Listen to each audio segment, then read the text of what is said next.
Everyone, welcome to REI Behind the Scenes. Every Thursday, I host an episode of either REI Behind the Scenes or Transformation Time. My name is Diana Lizarazo, and today's guest speaker is Sandro Ferreira. On REI Behind the Scenes, our guest speakers help you by sharing their projects. They're going to tell us what type of project it was, what was the purpose of the project. They'll be sharing the numbers. And the best part of all is they're going to share the problems they've encountered, how they solved them, and if it was something new, what they will do next time to either mitigate or just completely stop that from happening. So let's get Sandro on. Let's see. Okay, this time it went. Hey, it worked. Oh my God. We Sometimes we did need a little it! bit of private love, a little private video, and we get it going, right? I know, this is crazy. But we made it. We made Yeah. it. This is Thanks important. for coming on. I'm so Always my excited to have pleasure. you on and to hear about the project you're going to be sharing with us. But before that, let's just give the audience a little view on your experience, on who you are, anything you'd like to share. Yeah, so as Diana mentioned, I'm Sandro Ferreira, or AKA Sandro Canada. So how you find me now, the platforms as Sandro Canada. I'm a full-time real estate investor. It's so nice to say this, right? I'm a full-time real estate investor. I've been investing primarily in Canada. Now I also invest in the US and in South America. So in Brazil, I'm looking for some projects there that we are doing. I've been growing my portfolio. I became a coach. Our first book has been released. I'm collaborating with a group of investors, and 10 of us we got together and we wrote a book that is coming up now in November. I mean, this is a spoiler, they're going to kill me, but it's coming. It's coming. I have a book now.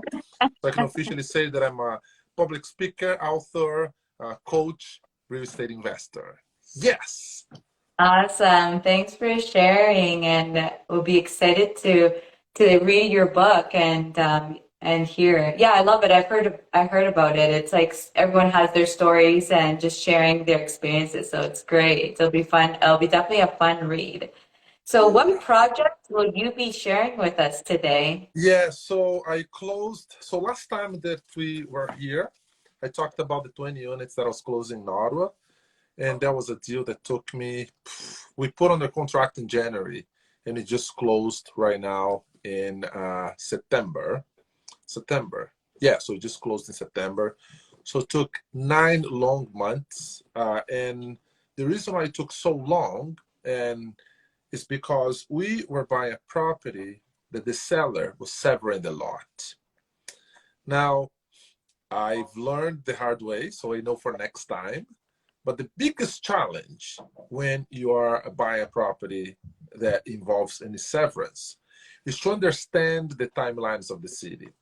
In the city of Ottawa, they are not known as the most proactive city council in terms of a severance. Some investors that I spoke with, they said this should take no more than 4 weeks. Well, in our case, it took 4 months, right? So many challenges there. Some trees on the lot that they want to save, so they asked us to sever that corner and became a city property. And then what happened was, so I raised capital among friends and family, and some of the investors, or some of the family and friends, some of my friends, they leveraged line of credit or equity line to invest with us. So we kept changing the closing, but at this point, the money is already sitting in our bank account. And then they turned to me and said, well, we did everything you asked. We sent the money. And I circled back to the seller. It's like, yes, we did everything you asked. Now, we were able to fulfill all conditions, but you weren't. So we were able to renegotiate with the seller and also add on the negotiation a like sort of a penalty. I mean, it was a penalty, but I just don't like to say that way. But basically, because the original date wasn't fulfilled, all the obligations. For example, at this point, you are waiting on the completion of the severance. So the property could be registered into the land registry office, and then we negotiated the seller to pay interest on the amount we raised, so the investors, they could service the debt. So it's just a creative way of coming around that. Very interesting challenge. And also the way that I structured that deal creatively to raise the capital. So just talk about the numbers a little bit. So this is a property with 20 units that we purchased in Ottawa, and the purchase price was 2.4 million for the 20 units, okay? And then when I start thinking about how I'm gonna raise, because I was able to get from the investor, I was able to get 88% LTV. So the down payment is only 12%. But it's still, down payment and closing costs and all of that, I had to raise $480,000, okay? Now, when I put the deal under contract in January, I start talking to people, the specific type of business wasn't very appealing to many investors, because when I say modern co-living, is that very sweet spot between rooming house or boarding house, as people like, and bachelor's apartments. Why I say it's the sweet spot? Because there's a connotation when you think about boarding house or student housing. They have a very specific demographics, and the way that we set up our business, thanks to COVID, we had to pivot our model from boarding house, so to speak, to modern co-living, because we pivot to attract young professionals, people that could afford to live by themselves, but they like the community, they like the service that we provide, they like the systems that we have in place in order to keep that specific niche very happy. So very high demanding type of clientele, but it works. So anyways, 480,000. So question though for you. So Yes. is this a project that you're going to be putting some renovations in, or is it already a turnkey and you're just gonna sever the land and do something with the land? Just curious on like exactly what you're planning to do with this now that it's closed. So the property was a brand new building. Well, not brand new. So it was 2-year-old. So it was built in 2020. So pretty much turnkey, but it was Oh, underperforming. awesome. So we are mainly focused on add value projects, right? So it was a value add, because the property was underperforming. The seller, he is not a professional investor, so he was just he actually works in the car industry as a financial manager, and he saw the opportunity into the real estate market. Hey, I'm gonna buy something. I'm gonna buy a multi-unit. Everybody's talking about multi-units, but there's the whole other side of it, which is the management, which a lot of people don't talk about, right? Like, what are the challenges managing a project this size? What are the things that can go wrong? And trust me, everything that could go wrong went wrong in this project. I give you All some right. examples. And what about, so for the use, there was a land severance. Is your Yes. plan to sell it, build on it? What's your plan with that Yes. So part? the plan now, actually, the closing is coming up at the end of the month.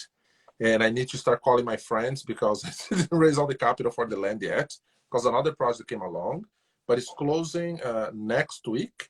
And now is the time. By the way, if anybody here listening want to be part of our projects, send me DM. Let's connect, because this is another project that I need to raise 400,000. But anyways, the land, we're gonna build a similar building, but a bit smaller, but more like on the luxury end, because we're gonna have like a higher cash flow. So that's basically how much we're gonna charge per unit. Is much higher because of some amenities that you wanna bring to that building. That's sort of the vision, right? Now, the downside is the timelines, the city of Ottawa, and the like horrible, highly expensive fees that they're charging. That's sort of the direction we are going. Okay. Now, talking about the building itself, so the purchase price for the building alone was 2.4. And how did I think creatively? So every time, Diane, that I'm looking to a deal, okay, to consider purchasing, putting an offer, whatever it is, I always try to spend a lot of time looking at the deal. I literally stare at the deal. I go for a drive, I drive around and I look and stare to the business, to the building, drive around the neighborhood, connect to the agent, all, that due diligence. But when I'm ready to put an offer, I always think, what are the things that I can do here that nobody's seeing? Or how can I structure this offer that nobody would? And that's when I have this light. So I call this, I say people like, hey man, I like how you grind. It's like, no, I don't grind anymore. Now for me, it's all about God's grace. And then, I have that revelation, that creativity, and that's how I operate. So I got this building, 20 units, 2.4. And here I'm thinking, I approached a few investors like, nah, I don't really like that space, even though I have a very specific model that is proven. It's like, I'm going to create a package that will be a no-brainer for every investor. And it will be very hard for them to say no, because it's a no-brainer. So here's what I did. So 2.4 is the purchase price, okay? How many units? 20 units. So divide 2.4 by 20 units. That's 120,000 per unit. And I'm just doing the math, like the breakdown. And then here I'm thinking, okay, so if it's 120,000 per unit, what if I ask the investor to invest 20% of the price per unit? Therefore, you could invest in one unit at $24,000. And I have 20 units, you can invest in 1 unit, 2 units, 3 units, 4 units, as you please. And the questions that will come back, yeah, but how are you splitting cash flow or equity? No, it's exactly the same. It's exactly the same thing. If I have $3,000 cash flow, it's $3,000 divided by 20 units times the number of units that you're investing in. Oh, but do I own the unit? Well, on the structure, yes, but it's one deal, right? So everybody invests on the deal, but just the way of wording and the way of breakdown. So anybody who not necessarily are a seasoned investors or love numbers and they can do math mentally, it's very simple math. Oh, okay, 100 units per unit, 24,000. And then I had some investors that they got 1 unit or 4 unit or 5 unit. I was able to fund the whole deal. That was the first portion. Now, the challenge they started because the city, they wanted a amendment on the severance. But to have that amendment done, seller's bank would have to release the mortgage and discharge temporarily so the city could do the registration on both lots separately, and then they would register the lien against the title once again. And guess what? They said, we are not doing that. We are not doing that because we cannot guarantee that the value is there. So here we go. We get an appraisal. The appraisal comes and appraise the property without the lot at 3.75. So we have enough equity there. Then my bank starts saying, well, if you don't fulfill the obligations by this date, the deal is off. And here I am with $500,000 sitting in the bank account, the seller's bank giving us a hard time, and now buyer's bank, which in this case, my bank, giving me a hard time.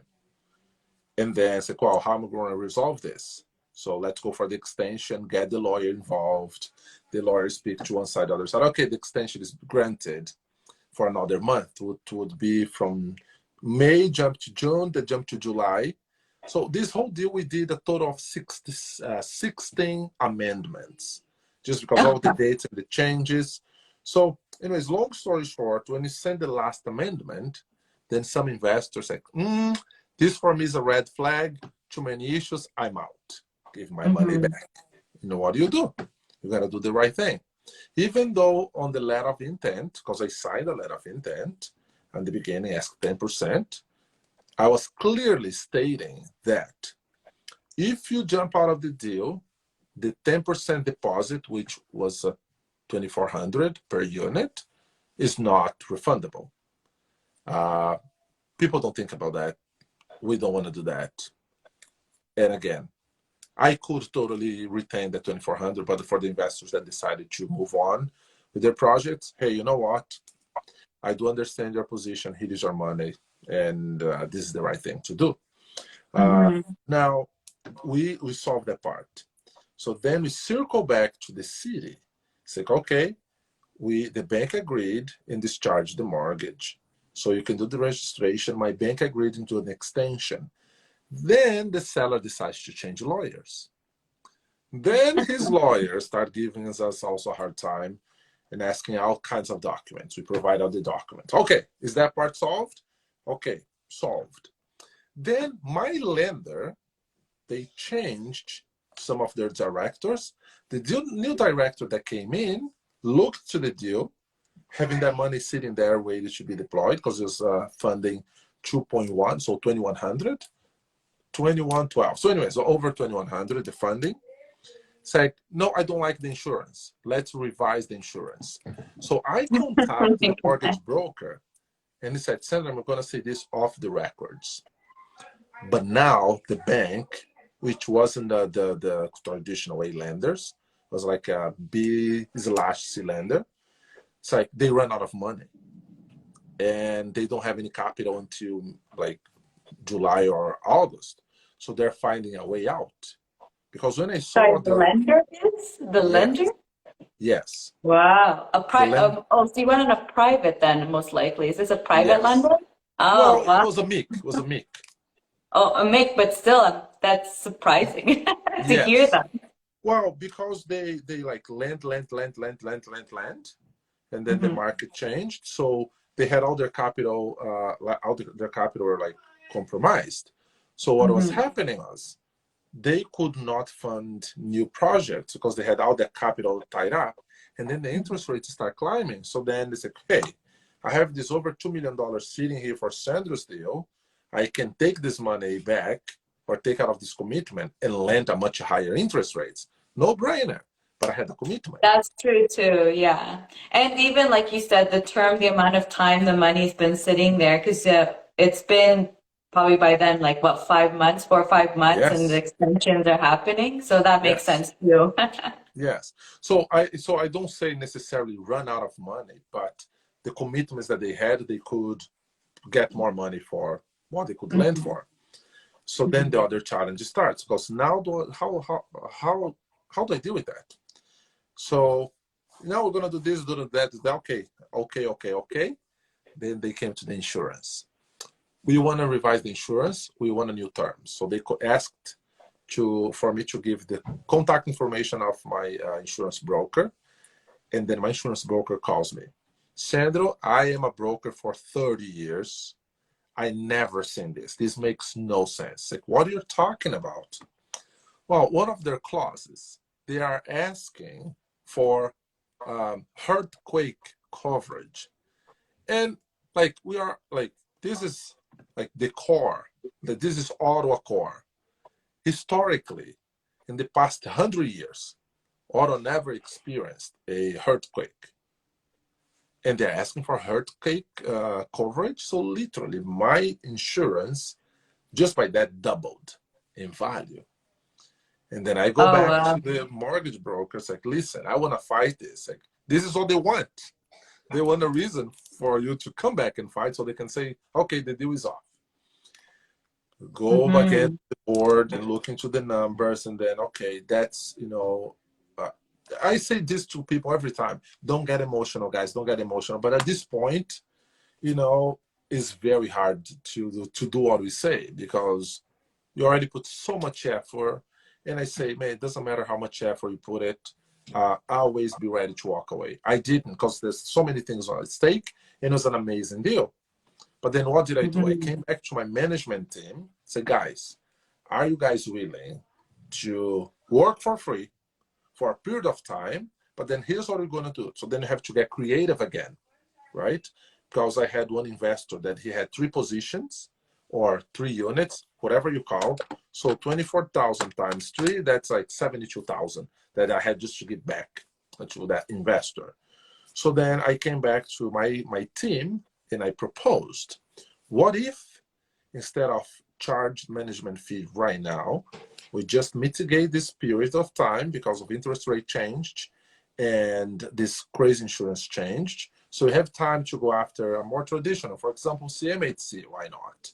Get like a 50-year amortization, but then instead of the management fee, that position that I had to give the money back, I live in the deal, and then I just split with the team. So we're getting paid no matter what, either paid on the percentage or the equity. They run the numbers, they saw the vision, the longevity of the deal. Sandro, this is amazing, let's do this way. Okay, done.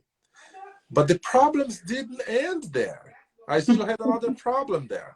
So they had a company managing that building, and they have a beautiful name, but they are a nightmare, like nightmare. They, like all the complaints, and you look at them up, their Google reviews are terrible. Anyways, long story short, we didn't have any communication with the tenants, right? Because they didn't take possession yet. So they disconnected the tenant's internet at the beginning of the month, which means that between the beginning of the month and the possession date, the tenants, they're like 20 days without internet. And we didn't know. Now, of course, I circle back to the lawyer, and he says, well, Sandro, they have to give the utilities. However, internet is not part of the utilities, so that's something that we can control. And then here we are fighting with Bell to get the internet installed, and then the tenants, they're freaking out because a lot of them, they're young professionals working from home, and they want the internet to be able to work. Oh, I'm not going to pay rent. Like, oh my goodness. And this is after closing? Like you closed then and this after happened? closing. So wow. the previous management company, they cut the internet a month before closing. Didn't tell anybody. They basically started telling people, there's a new management in town, there's a new owner in town, he's going to deal with that. But then at this point, you don't know. Like, it didn't take possession, right? We came to do the last walkthrough 2 days before the possession, but nobody said a thing. And when I went, I didn't tell people, hey, I'm the new owner. I basically said, hey, I'm the maintenance guy. I'm here on behalf of the owner. And I was literally wearing like cargo pants and a work clothes just to look like, I don't know. I was mimicking. And it's like, oh, this is wrong and this and that, but nobody said anything about the internet. So then when we took possession, then the people are already without internet for a month. And then Bell was also a challenge to get the internet going, to get the internet installed and all of that. And then people now start threatening, I'm going to pay rent, I want a discount and all of that. And then we took possession of the deal, and the previous management company is still sending invoices to the previous tenants, to the tenants. And some of the tenants paid them. So guys, Oh no. Honestly, everything that could go wrong in this deal went wrong. Now, then people ask me, so why did you still went ahead with this deal? Well, for a few reasons. One is a purpose built right in our alley, right there in the business model that we operate, which is the modern co-living. Second of all, I had $1.350 million positive equity on the buy, right? So that's a lot of equity to give up that easily. Yeah, I heard about that. I thought that was amazing. And it's like that, like when you have so much equity in the buy, like you say, you're just kind of like, you can't let it go because you just know that there's so much that can be done with it. So congratulations for that too. That's amazing. Yeah, when I heard about that, I was like, you guys have like really won that one. Oh, thank you. Thank you very much. And of course, getting this deal done and be able to go through all these challenges. Also, on the closing date, I'm sitting there at the lawyer's office and said, Sandro, did you read the last amendment you signed? It's like, oh, I did. Did you read the final prints? I did. Well, another surprise. The interest rates changed because they're variable. So I was like, prime plus 229. So right now, like the payments, they went up like $3,000 from what we predicted. So a lot of these challenges that we've been through this deal, and yet, if I didn't have the team that I have, I wouldn't be able to accomplish this deal like whatsoever. And that's when, I tell people that I connect, you have to have a strong team. You have to know your numbers, like that you're able to tell the numbers when you're sleeping. You got to know the exit strategies, and you need to make sure that are on top of our game, because when the challenges they come, that's when you separate the kids from the man, So that was the last deal. And these are the numbers that I was working on. And then now in this crazy market, here almost every day. Sandro, I cannot find deals anywhere. And in a position of a coach, I'm coaching approximately 20 people now. So that's one of the comments that I hear on a daily basis.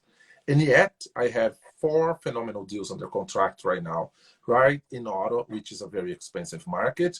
All amazing deals. How am I doing these deals? So the one that I'm working right now, and I'm submitting the offer like tomorrow, because it's already, anyways, I spoke with the seller.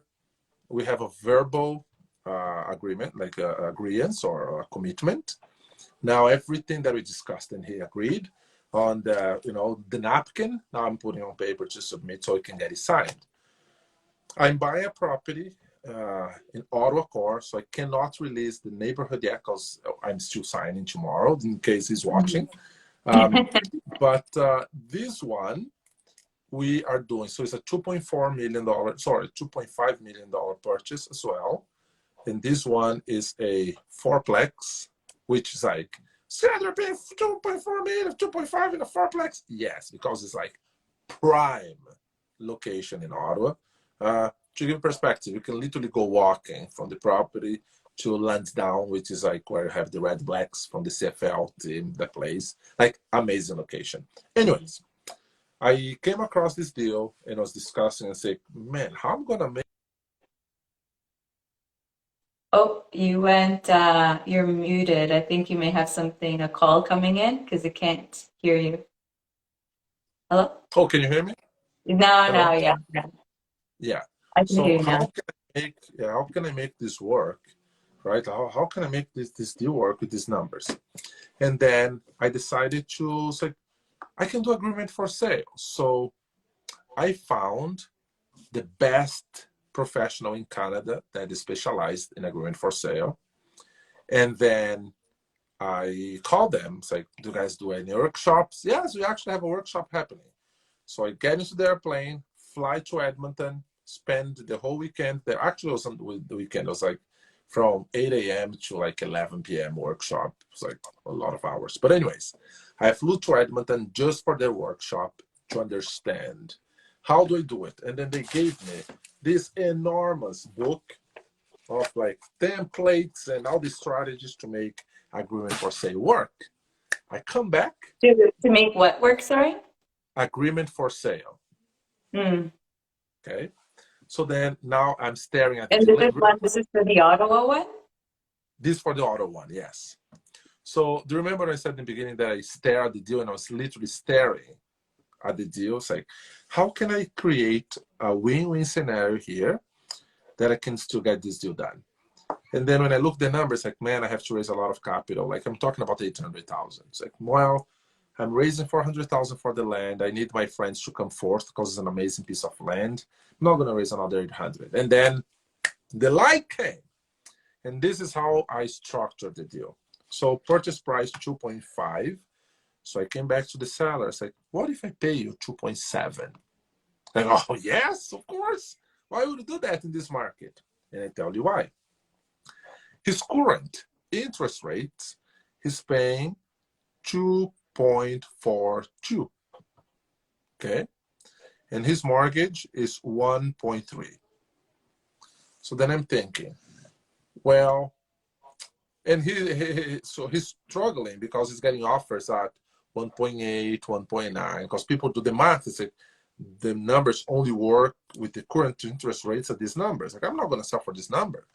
And then I come around, it's like, I offer you more than everybody else, like $1 million more than somebody else. How? Well, here are my numbers. So 2.5 is the purchase price. His mortgage is 1.3. So 2.5 minus 1.3, we have 1.2. Where am I going to find this 1.2? Well, the ARV of this property is 3.2. Okay. So then I'm thinking, well, do you have a line of credit attached to the property? Yes. How much? 400. Okay. So let's put the line of credit there. I will assume the line of credit. You can cash it out. I'm going to assume the line of credit. And the line of credit is paying 5.45. Okay. So now from 1.2, I'm solving the issue with 400,000 because the line of credit that he will cash out. I still need to find 800,000. And here's how I solve that problem. I'm putting a second mortgage on it because the line of credit is not attached as a mortgage. So I'm putting a second mortgage on it to raise the capital that he needs to pay his realtor and to put $200,000 in his pocket. Okay.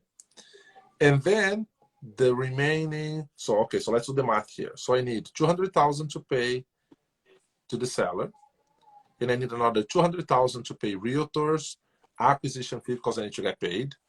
The renovation budget to finish the lower unit, to put the fourth unit there, and then closing costs and all of that.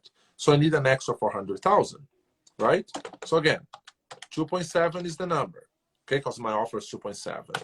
Minus his mortgage, so minus 1.3, we have 1.4. Minus 400,000 for the line of credit, I have $1 million left. Minus the 200,000 that he's putting on his pocket, I have 800,000. And then 200,000 I'm servicing the debt, so minus 200,000. And then, okay, what I'm gonna do with the 600,000 that is left?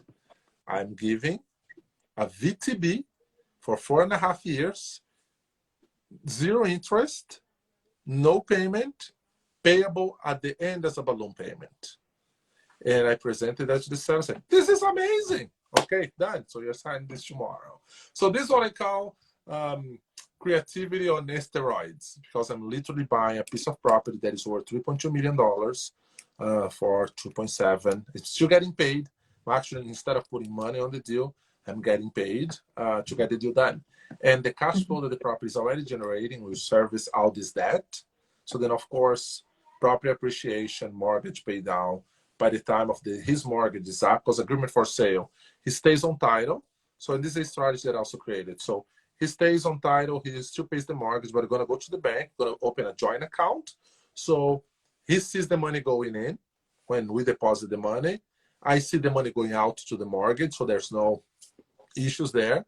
We're also signing a power of attorney, POA, for the interest of the property. And then you're going to do a life insurance, a term life insurance on sellers, but on our behalf, in case anything happens, for the amount of debt that are creating the liability, right? And then the debt service, we don't need an investor on the deal. We don't need to go to the bank to get the deal done. Just need to go to the lawyer's office, done. And then, so the agent told me, if you can pull this off, I have already 2 other properties that they are interested in having this approach. So we're going to see. We sign tomorrow, take possession November 1st, and then more deals are going to be done this way. That's amazing that you're able to do that. And it's great to see how creative you can really be to get things done. Like when there's the motivation there and and especially like that, like now is really good times, I think, to be honest, to be creative. I think to now is really good times for that, because like that we're getting into harder times and people are becoming more open to different opportunities. So that's awesome that you're able to do something like that. Thank you. Thank you. So it'll probably be like another episode of hearing that one and seeing like how that goes and how it ends up. I would But for love the to. one that you were talking about before, um, and you're talking about like all these problems that were coming up just to close it. So how drastically did the numbers change? Like how much of a difference? Like are you cash flowing right now? No, Or right like now, no, right now not cash flowing. We are break even. So in our, with the regional interest rates, we were supposed to have $3,500 positive cash flow every month. And that is the money that the new interest rates eat up. So we are break even, but you don't have to do any cash call or anything like that at this point. I believe interest rates are going to go up twice again. But then when I look to the numbers and I look to the predictions, probably by mid-year next year, you're going to see a drastic decline in interest rates. So then at this point, you're going to be able to recover. In worst case scenario, you're just going to have enough equity. So just put on another credit to service that difference. And then my investors, unfortunately, they have to be just a little patient. But the great thing is that we keep the communication very open, so they are very aware of what's going on. And some It are, makes it easier, right? It's like when you communicate and you at least foresee that things are happening, it's a lot easier for the investors. Because like that, when things are when times are changing, I think they also are aware, like, okay, you need to prepare for something.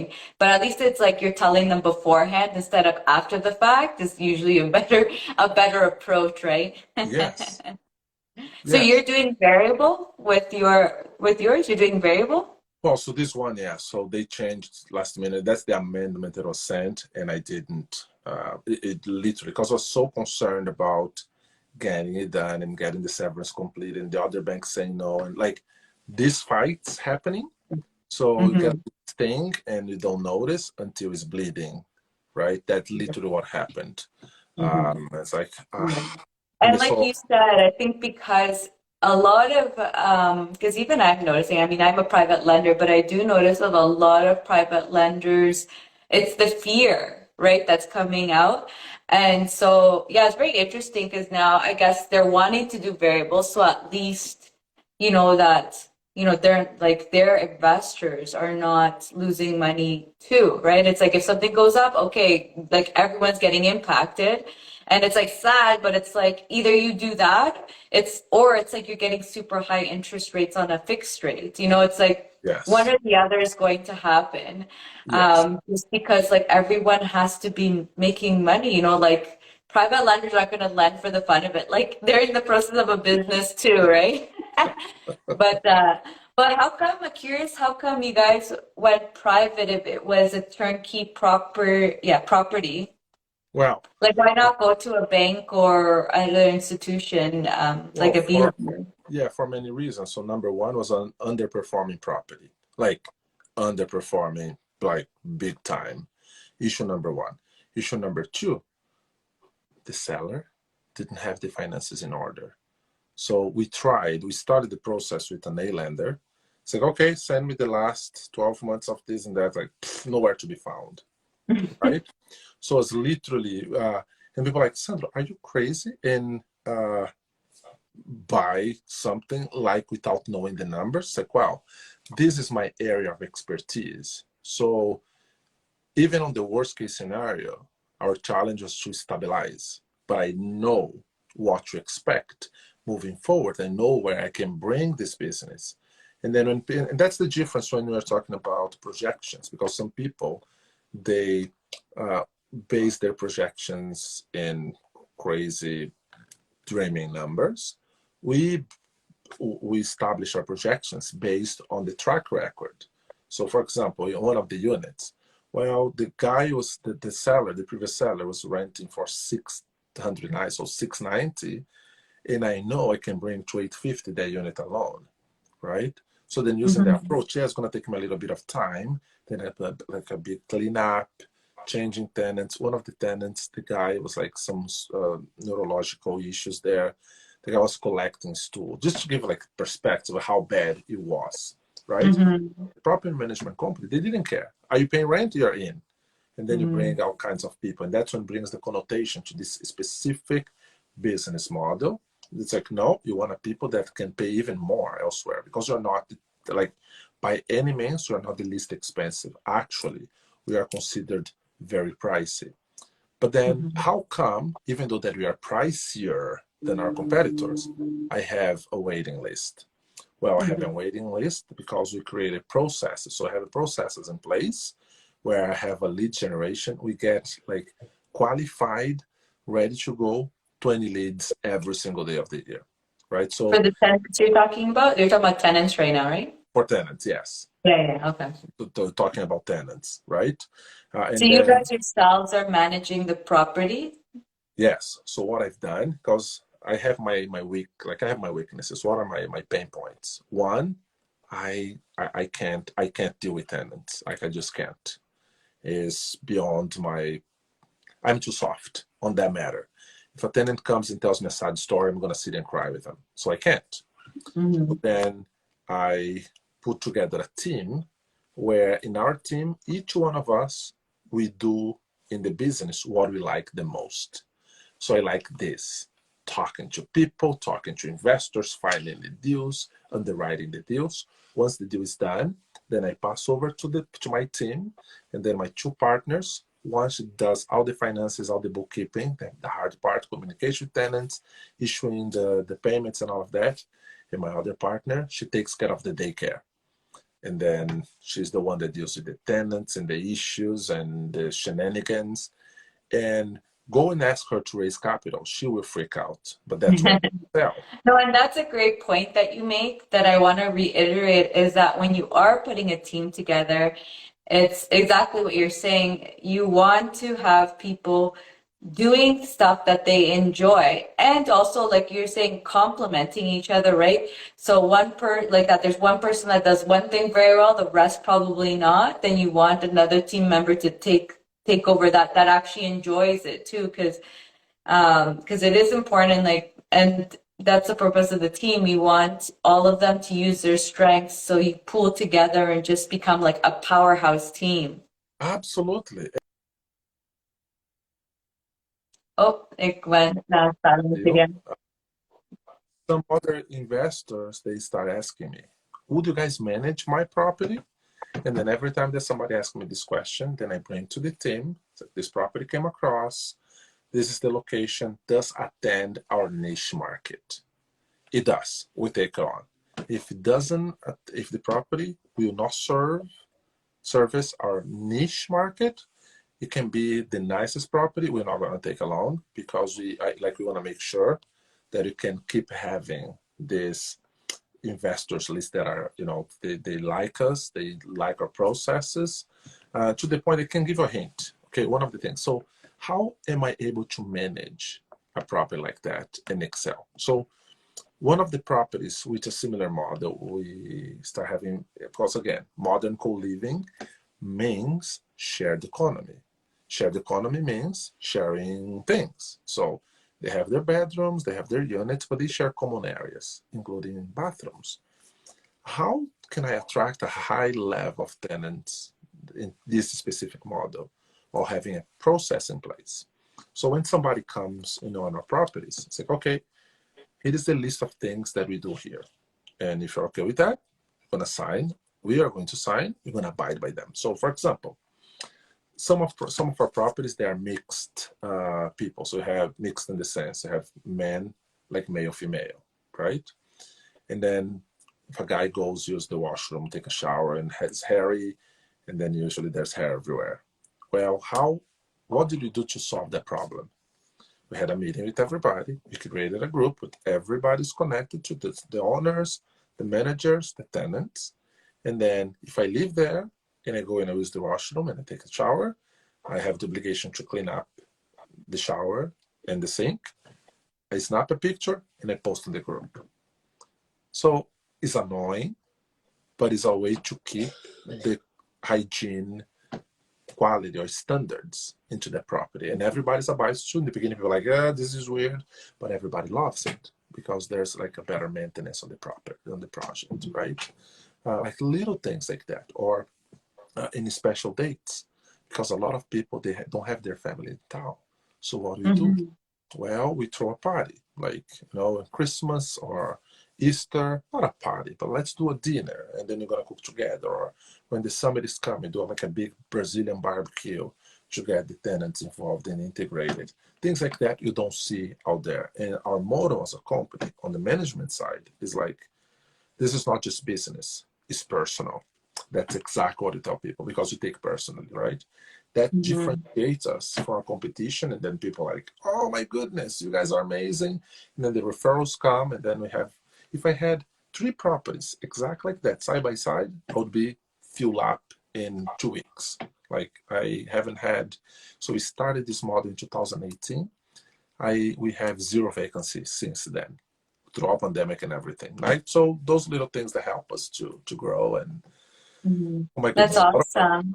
And like with all these problems that you've encountered on this project, and probably you've never encountered so many of them, but curious on your learning experiences, like next time if similar things happen, Like, are there any, for example, you can completely stop from happening and just, and for the ones that can't stop, like, how would you minimize or prepare for it? Yeah, so if I knew what I know now, the very first thing that I'll do, okay, one of the conditions on the offer is taking over the management immediately, even before taking over the property.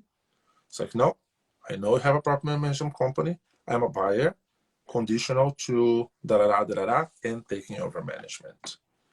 Because right there, I can start stabilizing the property even before taking possession. So it's even more attractive to the seller as well. Then they say, no, I'm not going to do that. Oh, no, those are the problems that we've been through. I have documentation on it.